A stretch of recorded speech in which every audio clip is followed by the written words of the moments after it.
another episode of Plug and Pay, a talk show where we talk with inspiring payroll leaders from all around the world about interesting topics that are shaping today's global payroll industry.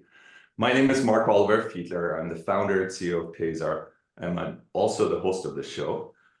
I'm here together with my sidekick and our head of service delivery, Max van der Klis-Bussink. Max, how's it going today?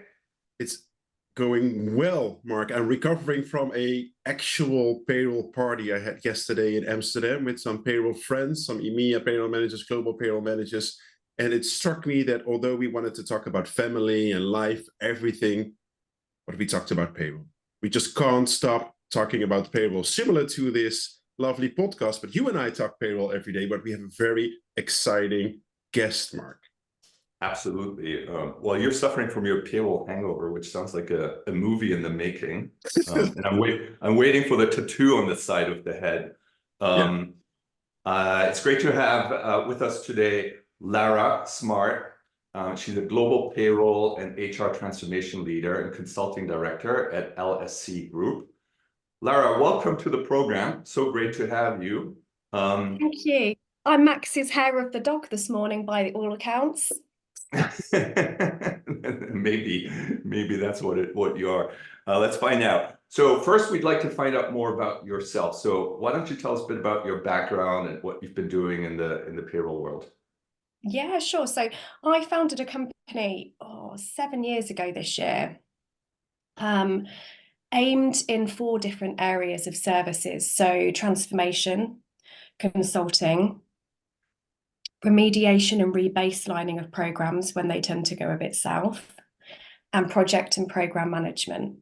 And prior to that, I worked with many different companies, managed services, bureaus, in-house, shared services, business services models. And a lot of businesses were bringing me in to make changes that they weren't necessarily ready to make.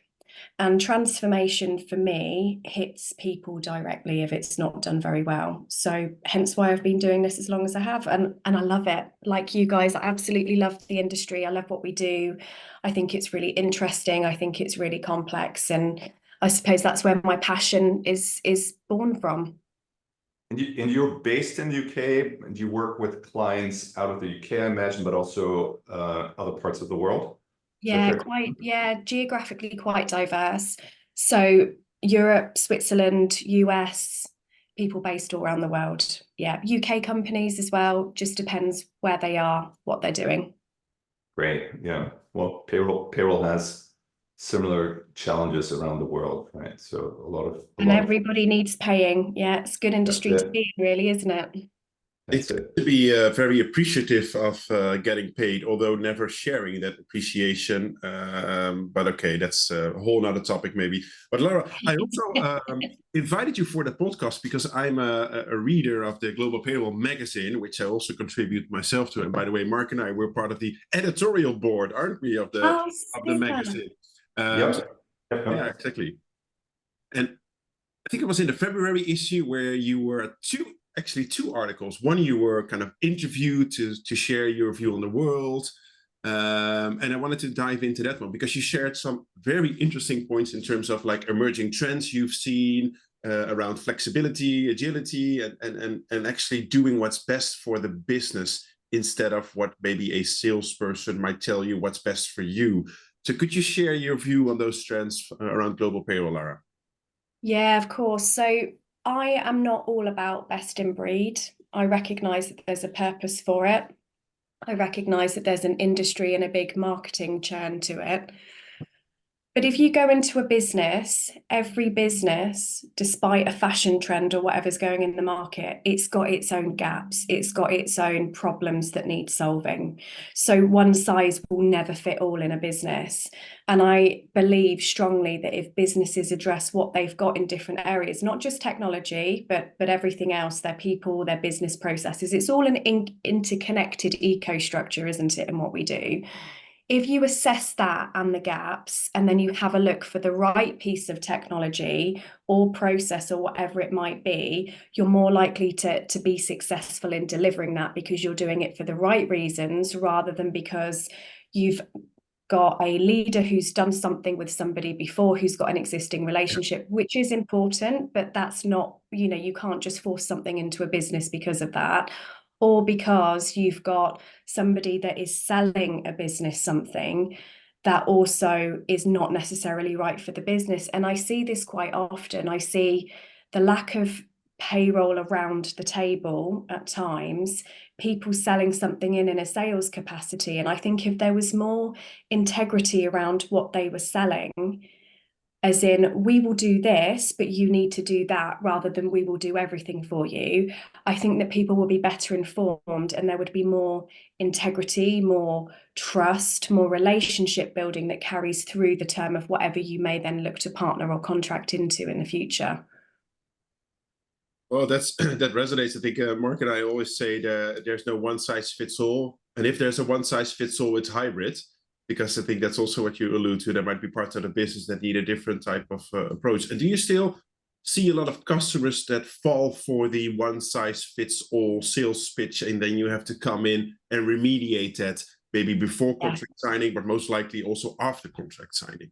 Both, yeah. Remediation and rebaseline it's quite a big area, because it's usually when something's gone wrong, and it could be a couple of reasons. It could be internal, it could be external. So it could be, like I just touched on, because a vendor has sold something in that can't be delivered, or the right due diligence wasn't done within the business before they got to, signing that contract stage. Or quite often, and I'm not knocking anybody, but quite often you could have a HR program skill set that underestimates the complexity of payroll, and they start implementing the kind of HR transformation piece. It gets to payroll, and then you hit a snag because we haven't considered this, or we haven't considered that. We've got so many multiple dependencies within payroll that sometimes aren't considered or thought out, because you need that technical and functional skill set to be able to understand that. So yeah, really quite common. Great. And sorry, Mark, I'm stealing your thunder, but a question was asked during the payroll dinner over a lovely pizza yesterday around actually HR transformations. And this brings me back to one of the jobs I did, where we had a key decision to make in the overall HR transformation: who would go first? But if you're going to implement a new global HCM, Workday, SuccessFactors, or who else, and you might also want to switch out your payroll landscape either as a whole or specifically, who should go first? What's your view on that, Lara? Yeah, so do you know, it's an interesting point you've raised there, specifically to do with pizzas, actually, because was it Jeff Bezos who said something like, your team should consist of no more people than that can share or eat 2 pizzas, so like 4 to 7 people or something like that, to be able to get something done.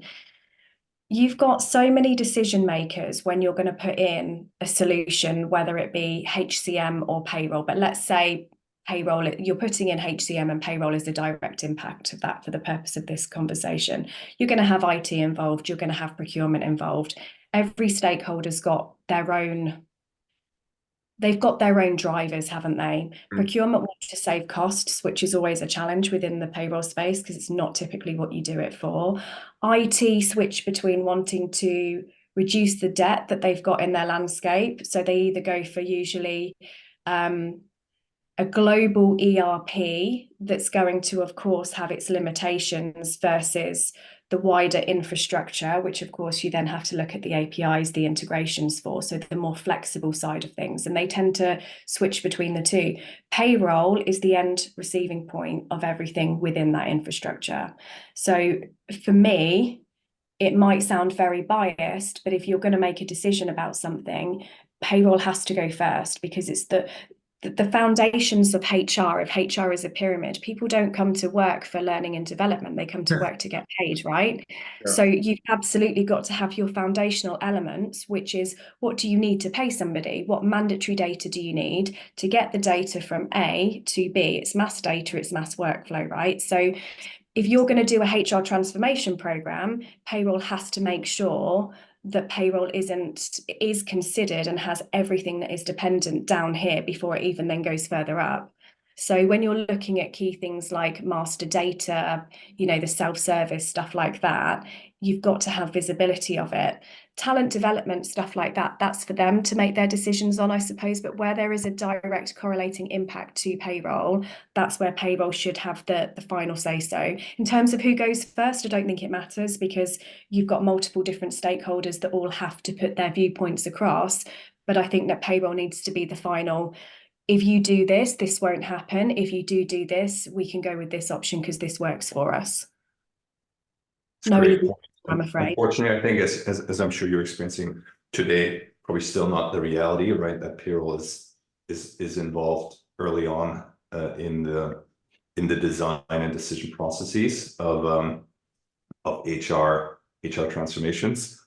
But certainly it's good to hear and resonate with your point of view that payroll should be a lot more in the front end of that process as well. And diving a little bit deeper into that topic of different systems, technologies that need to help overcome some of the data challenges that we're experiencing. What's your point of view on some of the new developments in technology? So obviously lots of trends, lots of innovations. Big topic is AI. Where do you see the value of some of these new technologies coming about, and also maybe the limitations as it relates to managing a global payroll environment?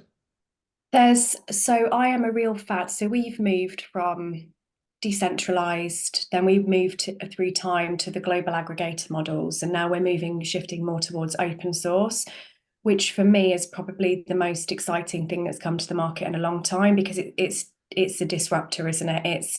It's almost giving businesses the power back to say, we don't want to work with a vendor that you've got on your PSL as part of a global aggregator.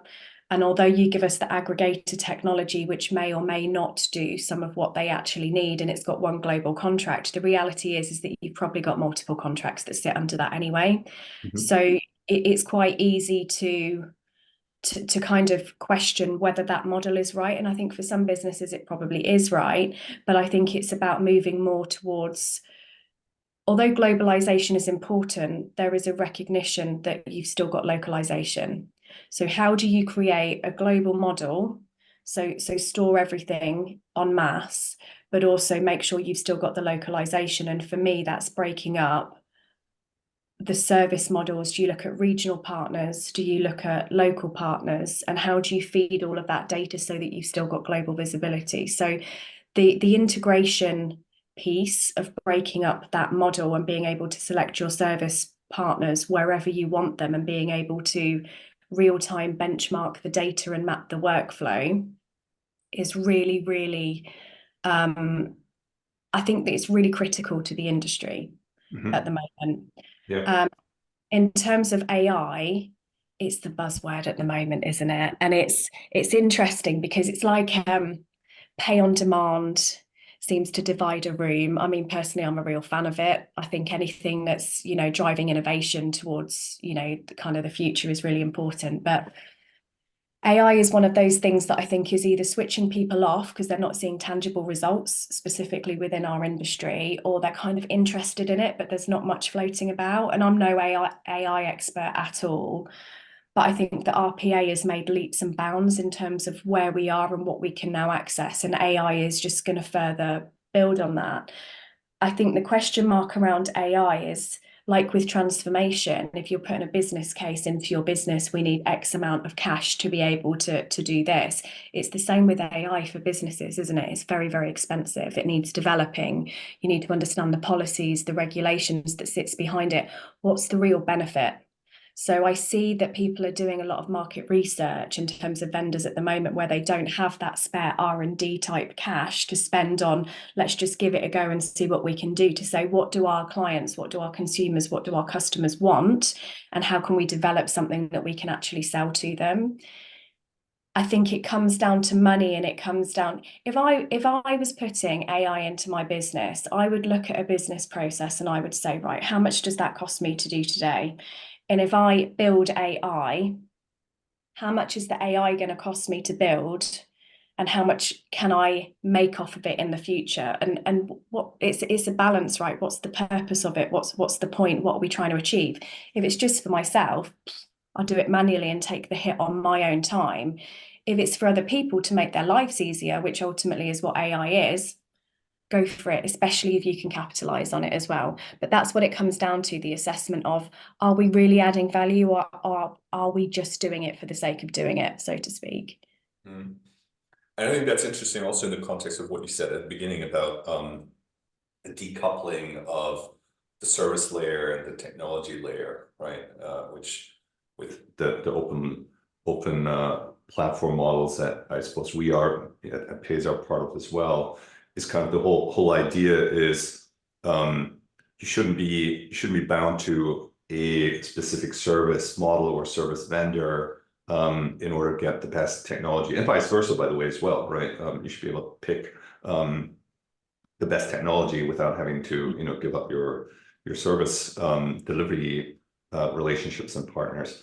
And I think, AI is such a big topic, and it requires a lot of research and investment, and being able to pick the best technology partner that maybe, has cracked some of these AI puzzles and challenges, without then having to change your service relationship, right, is something that I think will bring power into the global payroll operating model, and maybe even more granularly, right, where there might be certain specialized technology solutions for just sub parts of the overall payroll process, right? Someone might develop a great AI capability for, I don't know, for reporting or for data validation, right? Mark, I was even living a dream recently, and I even said, if you could get AI to pull in every single country's, like social security systems directly, can you imagine how much that would just, it would transform the whole industry, wouldn't it? Like,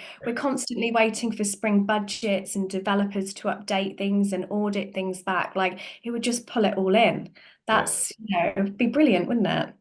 Absolutely, absolutely. So it'd be exciting to see what will come about and where it pops up. And but I, like you said, I'm a believer in it doesn't need to be monolithic, right? As it has been a bit in the past, you have to buy the whole bundle, the service, the technology. Now I think you can be a lot more targeted, and pick and choose and mix and match from different partners, or do some of the things yourself in-house if you have the capacity and the capabilities to do it. And I think that's where the power of how payroll will run in the future will be, kind of picking and when I come back to, let's say vendors like yourselves developing the AI to forward on to customers, I do think that there's an internal question mark around how many businesses that run payroll that have HR services, or let's say their HR departments, how many of them are truly employee-centric in terms of their employee experience thinking? Because I quite often see departments still trying to drive things for their own benefit without an employee focus in mind. And AI is there not only to make the business easier, but also the employee experience. What's going to make it easier for the employee as well? So I think the cost links back to the employee experience and the culture within the business, and whether it's something that they're willing to identify and adopt as well. I do think that there is a piece there. Comes back to the external and internal again. Absolutely, absolutely. Okay. I think my view, maybe Lara, is speaking of the open platform, because you also have experience with it. Marc and I, of course, have many conversations with customers, with leads about it. And if you're currently with an aggregator, you're kind of used to a central contract, you're used to some service coordination, right? And how do you find the businesses you interact with respond to that new kind of open model where they maybe come from one contract to then move to maybe multiple contracts, and then explaining the benefits that it brings to service and overall employee experience? How do you manage those conversations with the organizations you work with? It's new. It's a new thing to walk them through. I think the way that I explain it to people is I break down, first of all, what is payroll? What's the value of payroll? Can you explain that to a business believe it or not, a lot of people don't know the value. So I think if you can explain that, and you can explain the model that you've got and the benefits, so the benefits and the risks or areas of threats, let's call it a SWOT analysis. You know, if you can very clearly explain what comes with that, and then you can explain, but if you move to this model, here's the opportunities and here's the flexibility, and you know, you've potentially got cost savings in there as a result. It breaks down everything down to target operating model. If you've got global visibility on a central mass data, mass workflow type platform that you didn't even have with a global aggregator model that even had a centralized data put, is there argument that you need expensive shared service centers in some, let's say, UK, US locations, for example, or Singapore or something, when actually you could have people locally in country because you've got real-time visibility of data on demand as and when you need it? So I think that it disrupts everything around the cost, the target operating model, everything, because it's giving that true global visibility and allowing you to pick and choose those service vendors that you want to work with because they deliver a good service. I think it's making the industry more trustworthy and integral, actually, because you've got full transparency and you're actually going with vendors who consistent, and the key word there is consistently hit their service levels, whereas a lot of the time the service levels go like this. So I think it's opening the door to exactly what the payroll industry is, but we've been playing under the bigger brands kind of marketing schemes for a while, in terms of we can do everything for you, but the reality is they can't, and then you get a lot of frustrated clients that sit underneath that. Don't get me wrong, there's also responsibility always on the client side, that there's something that they could be doing as well. You know, you don't just outsource everything and drop your responsibility. But I think that, I don't know if I've answered your question correctly, Max. I think I've gone off on this is why this excites me and this is what it can do. There's no right or wrong. It's interesting to get another perspective, you know, and I think we call it breaking the global payroll compromise, where you have to kind of sacrifice flexibility for a certain level of standardization in terms of contracts and data, but you lose all flexibility. And the larger your country scope is, the more the services will vary inherently. And one thing you just said there definitely resonates with me, because I suppose when Trevor and I set up Payzar, part of our vision was, and you know, continues to be, that with this open model, we democratize, in a way, right, the payroll service vendor landscape. Like you just said, it doesn't have to always be the biggest brands with the biggest marketing budget that have the nicest slides that are the right choice for you as a customer, right? Sometimes it's the small local boutique vendors that no one's ever heard of, right? But they provide outstanding service. They know what they're doing in their specific, you know, area. Maybe they're very specialized on, you know, a certain region, certain industry vertical. But you would never hear about them and find them, right? But with this kind of open platform concept, we believe we can shed a light on those vendors, elevate those vendors, right, to work with multinational organizations that otherwise would never consider them, because now they're part of a connected network where everything they do flows up into a global, consolidated, you know, well-structured model. And then within that model, just like you said, you also start to have much better visibility into how well are things going, right, with the different vendors. You can very quickly pinpoint that I keep having issues with this kind of vendor over here in my network. And this particular model is forcing the governance and making, I think that there's also this perception that global payroll is the processing of payroll. It's not. It's the governance, it's the controls, it's the framework. This model drives that, because it's giving full transparency of, here's your data, here's your workflow, here's all of the different areas it's coming from, and the controls, the tolerances and the mechanisms that are built into it down the supply chain. You don't have that at the moment. We don't have visibility in supply chains, for example, at the moment. We don't really know how they manage their integrations of data.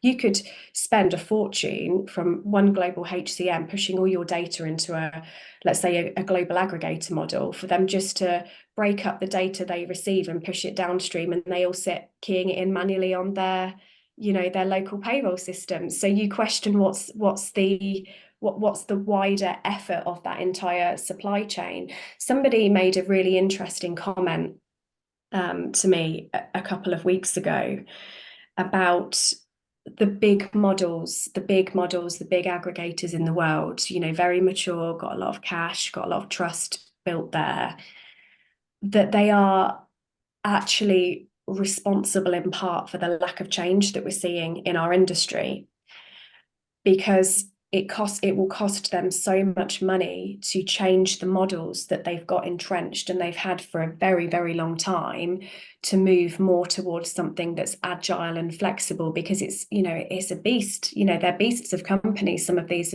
of what they've grown into, and to change everything that they're doing. So there is an argument that they are also responsible for reducing the speed of change within our industry that it desperately needs, actually.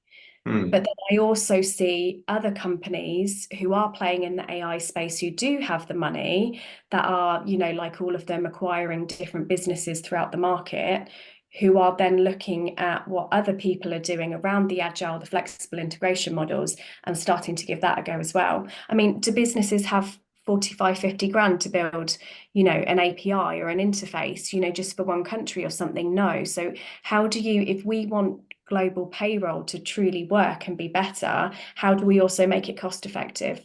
Well, we drive competition. That's the best way to get this moving, to truly make companies be better at doing this. Whereas if we just keep charging a fortune, we hear about all the Workdays and the SAPs of the world, and everybody's got accreditations with them. What about the other flip side of all of the businesses who, have got, production type populations or blue collar workers who don't necessarily have that cultural transformational change type thing, who are like, there's no way my company's going to pay that sort of money, for multiple integrations. So they'll pay them just to do it manually. So the question is, are we truly helping people by driving the costs up in stuff like this? I don't know. I think competition is healthy, but I think it needs every player in the market to also be driving that as well. Absolutely. Yeah. No, I think, like you said, the competition and different models, it's all good for the industry. And I think it will help us, drive to more efficient models and, better fit with what different customer types are looking for. I'm curious in terms of your work with, different international organizations. Where do you, when you drive transformation projects, where do you see the biggest resistance coming from? Is it coming sort of from the bottom, people actually working in the trenches, so to speak? Is it coming from the top? Is it senior management that doesn't sort of buy into the effort that has to go into a transformation? What are, because we're talking about, all the logical reasons why you would want to advance and, take advantage of some of the innovation. Yet in my experience in the payroll world, the transformation is still sort of, a very moving along at a moderate pace. So any thoughts on what's holding back organizations to move faster into driving transformation throughout their organizations? Yeah, there's two sides to it. One is cost. Businesses are focused on their cash flow, on what business is coming in. Payroll is still deemed very much a back office function. So why would we invest in this area? The other side is the emotive part of it. But to go back to cost, I think that the cost piece is really important, because we talk all the time about, payroll people not having a seat around the table, et cetera, et cetera. I think that there is a responsibility that somebody who works in payroll that they need to take to understand how they get payroll on the table. So how are they using metrics? How are they making what they do visible to people and being consistent in that? So I do think that there is, we can't always say, payroll doesn't have a seat at the table. I think that there's a lot that people can be doing to take responsibility to put it on the table and to get a seat around that table by saying, here's why it's important. I think the emotive side of transformation and the cost also addresses the senior leadership buy-in, because then they're aware of the value that is being added there. And the perception, there's always a perception. So let's take the perception out of it and let's make sure that there's data and facts in front of people so that they can actually see that. I think that drives a lot of transformations forwards properly. The other side is the emotive bit. I think that there's a huge amount of people who want change, who think it's necessary in every business. But if you don't take them on the journey, or you're doing a load of work, you don't communicate with them, people start to feel left out quite quickly. So communication is really, really important. And it comes back to your mission is usually you're paying people accurately on time. What's your strategy? What are your goals and what's your planning, right? And how does that fit into what everybody is then doing? You've got to include everybody. And I think if you've got a non-inclusive business and you don't have the leadership supporting that, that's when transformation always gets stagnant, because you don't have the driving force and the right values that sit behind it, or indeed design principles. Why are you doing this? What are you trying to achieve as a result? And on the, just curious on the cost side, because we have these kind of conversations with naturally with some of our clients as well, right? How do we justify bringing in a new solution and moving to a new model? In your experience, how does that go with? I mean, ultimately, it's someone in senior management who needs to approve the budget and stand behind that. The investment that the company's going to be doing into a transformation like this.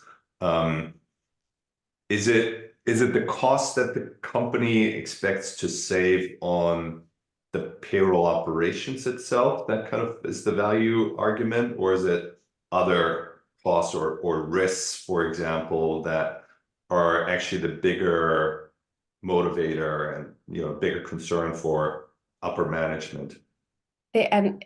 The cost is exactly where it comes down to, unfortunately, Mark, because with models like yours, which are exceptional, you're coexisting with other vendors. So it's a mindset change. So it's okay.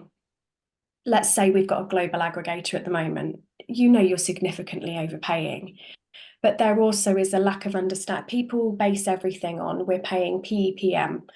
Well, you're not, though, because you've got a load of additional services via CRs or something that you are paying on top of that PEPM. So you can't hang your hat on that, for example. So what's the total cost of payroll annually for all, let's take an average of your employees over 12 months. And then what is all of the, integrations, everything else that sits on top of that. If you don't have, and this is where I think it's really important that you've got the functional and technical understanding when you go in to help people on transformations, the detailed due diligence that sits behind that around potential business process cost savings. Like you could have, 2 FTEs dedicated just to running like multiple reports every time payroll closes or something, because nothing's been built correctly, automated, that you could be putting with a vendor, that you could have transparency. Break it down and give them the tangible and the intangible cost savings. It's not just about you're going to go into a business and say, here's our model, but you've also got to contract and pay your PEPM, let's say, with local vendors. They're going to go, why are we going to pay a cost on top of that? So it's changing their mindset of, but this is what this model looks like, and this is what this model looks like, and here's the benefits attached to this, from compliance, from service, from everything else that is far more important, especially long term, than the short term kind of cost absorption that needs to come from it. I think that resonates. I mean, when I was working as a global payroll manager, I had to create those business cases as well, Laura. And I had actually a conversation with someone yesterday in that already infamous payroll party who said, how does that cost breakdown work? Exactly to your point around per employee per month, PPM price. And then what you typically see with the aggregator models or other models, that there is indeed a higher PPM price. There is a fixed monthly price just to get the platform and services. And then you have all the change requests because the service levels are so narrow. Give me data, I'll process it, with all due respect to the payroll professionals out there, but they also know and they would like to provide more services, but they're bound in this little SLA.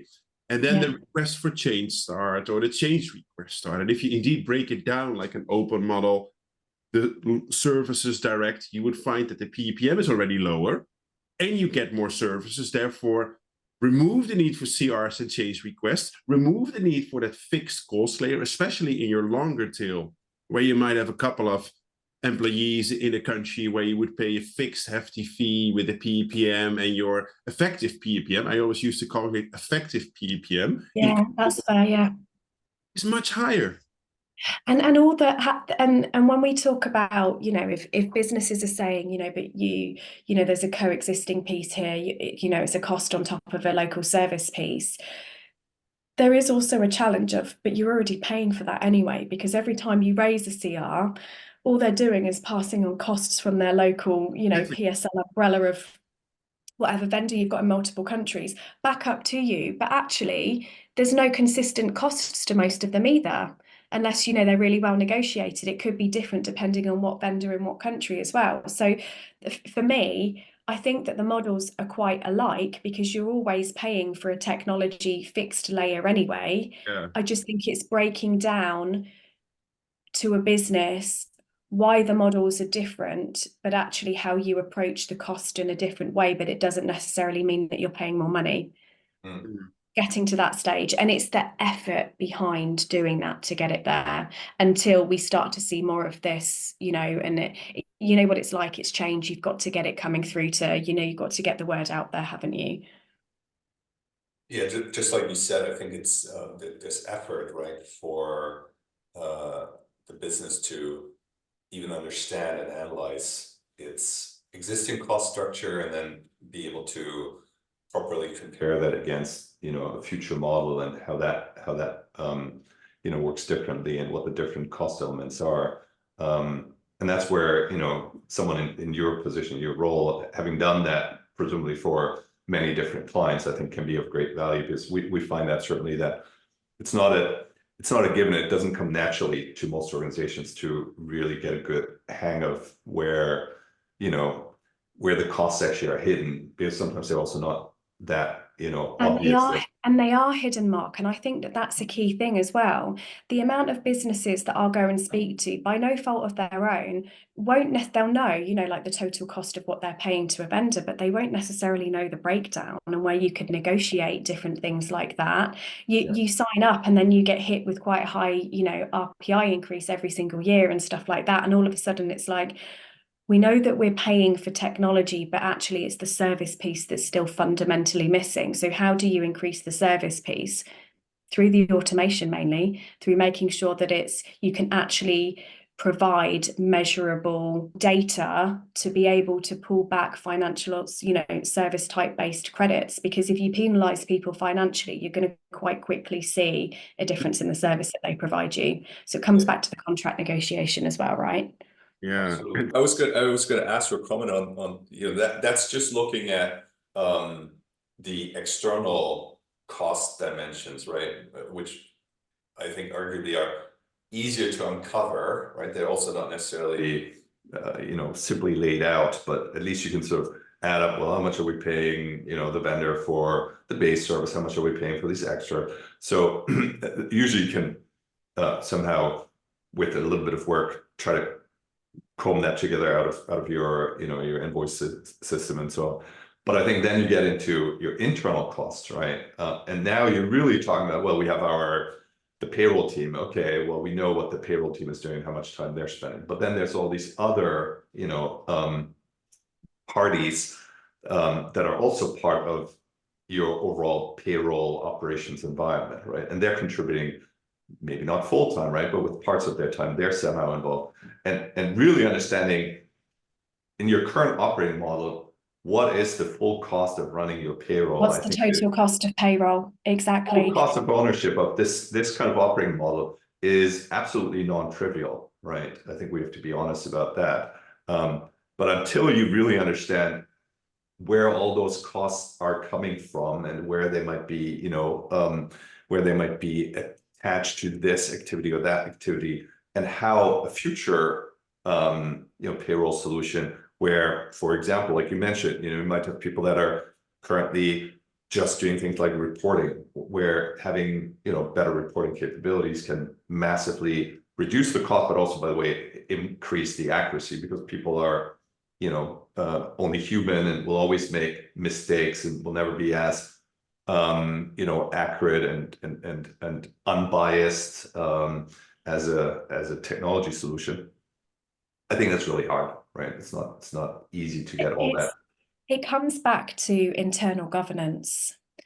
And I think that we all think that businesses, they've got these lovely, big, shiny logos. And actually, sometimes if you lift the lid up, it's like, oh, it's not quite as shiny as I thought it would be. That's business, right? That's normal. But Right. corporate governance standards are so important in a business. As basic as, if I want to calculate the total cost of payroll, vendor is one kind of giant beast over here. Internal, you could have a shared service centre doing something, but people sat locally also doing it. Are they even costed back? Would you even know that? Could you even tangibly say this person supports payroll 50%, but you've not got them costed over here to be able to throw them in? The corporate governance bit is where it's always going to trip you up in terms of how things are costed, how things are structured, the roles and responsibilities. And that's where I've got like this pyramid, I call it, kind of like the payroll governance pyramid.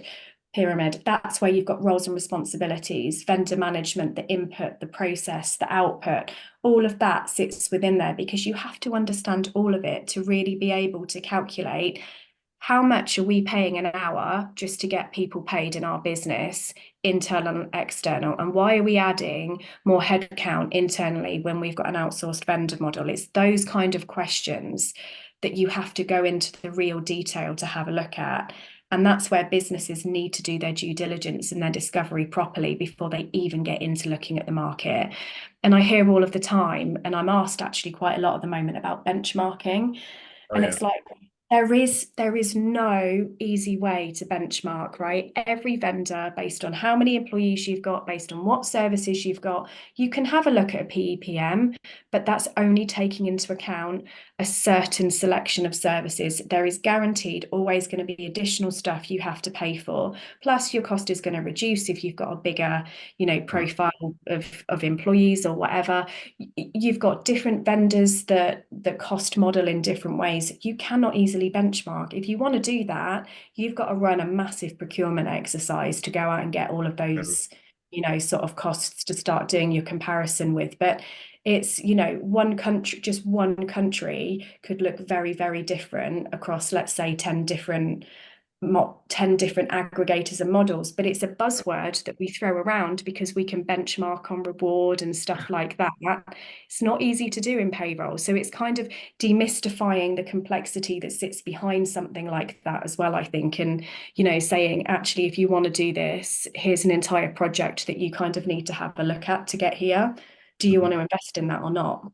Yeah. I just, when you mentioned benchmark, Lara, I just pictured Marc on a bench, but that's of course not the benchmark we're talking about.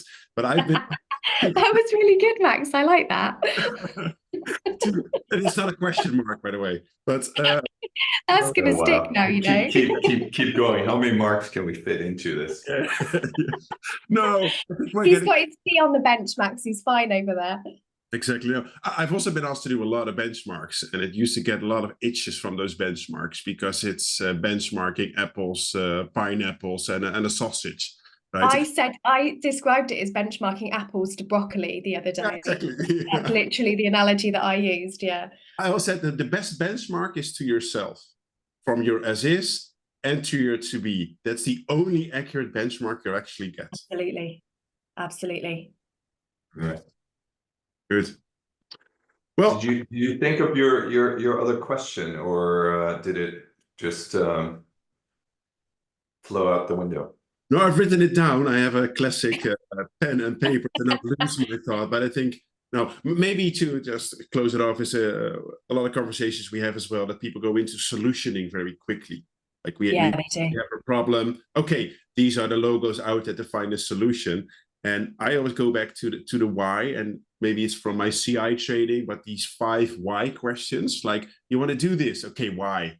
And then ask why again and ask it 5 times, so you get to the actual thing to solve. And then they find, okay, I want to remove all those person dependencies. I want a good workflow. I want instant GLs because I want secure finance reporting. And then you go back to these kind of objectives or the design principles, and then you start solutioning. So one of the great pitfalls I see in those kind of projects is, let's just start with a solution because this is the solution, and no time is actually spent on the why, let alone the how. So.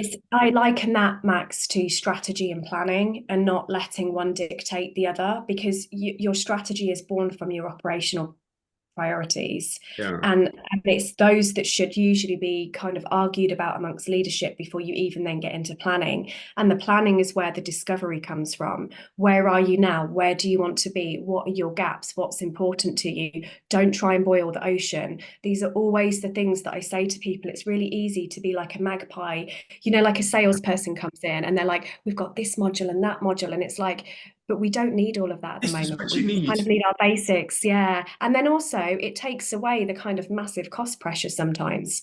Going back to your why point, usually it's just it's still the basic principles that they haven't got right, I usually see. Perfect. Well, I think between us, we can talk all day, Lara, Marc, and myself. And we should actually do that in person one day over a nice cup of coffee, for instance. But Lara, to wrap things up, I'd like to ask you one final question. Please. What's the one decision you made in your career that you wish you could reverse, and why? ? I gave quite a lot of thought to this, and my instant reaction was that there isn't one.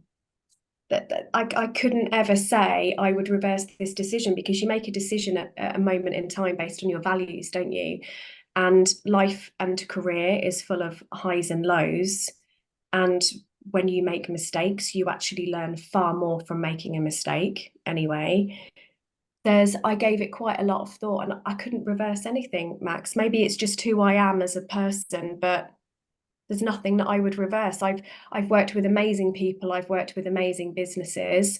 I've learned a huge amount in terms of, what I've done in my career, and I love what I do. And I think that you just have to take everything as it comes. I wouldn't reverse anything, because I wouldn't be where I am today otherwise as a result. It's a beautiful answer. That's probably why you have this glow on you, Lara. You're a happy person with no regrets, with a bright future. I don't know. You haven't seen me at stressful points in projects, Max. You might not say that then.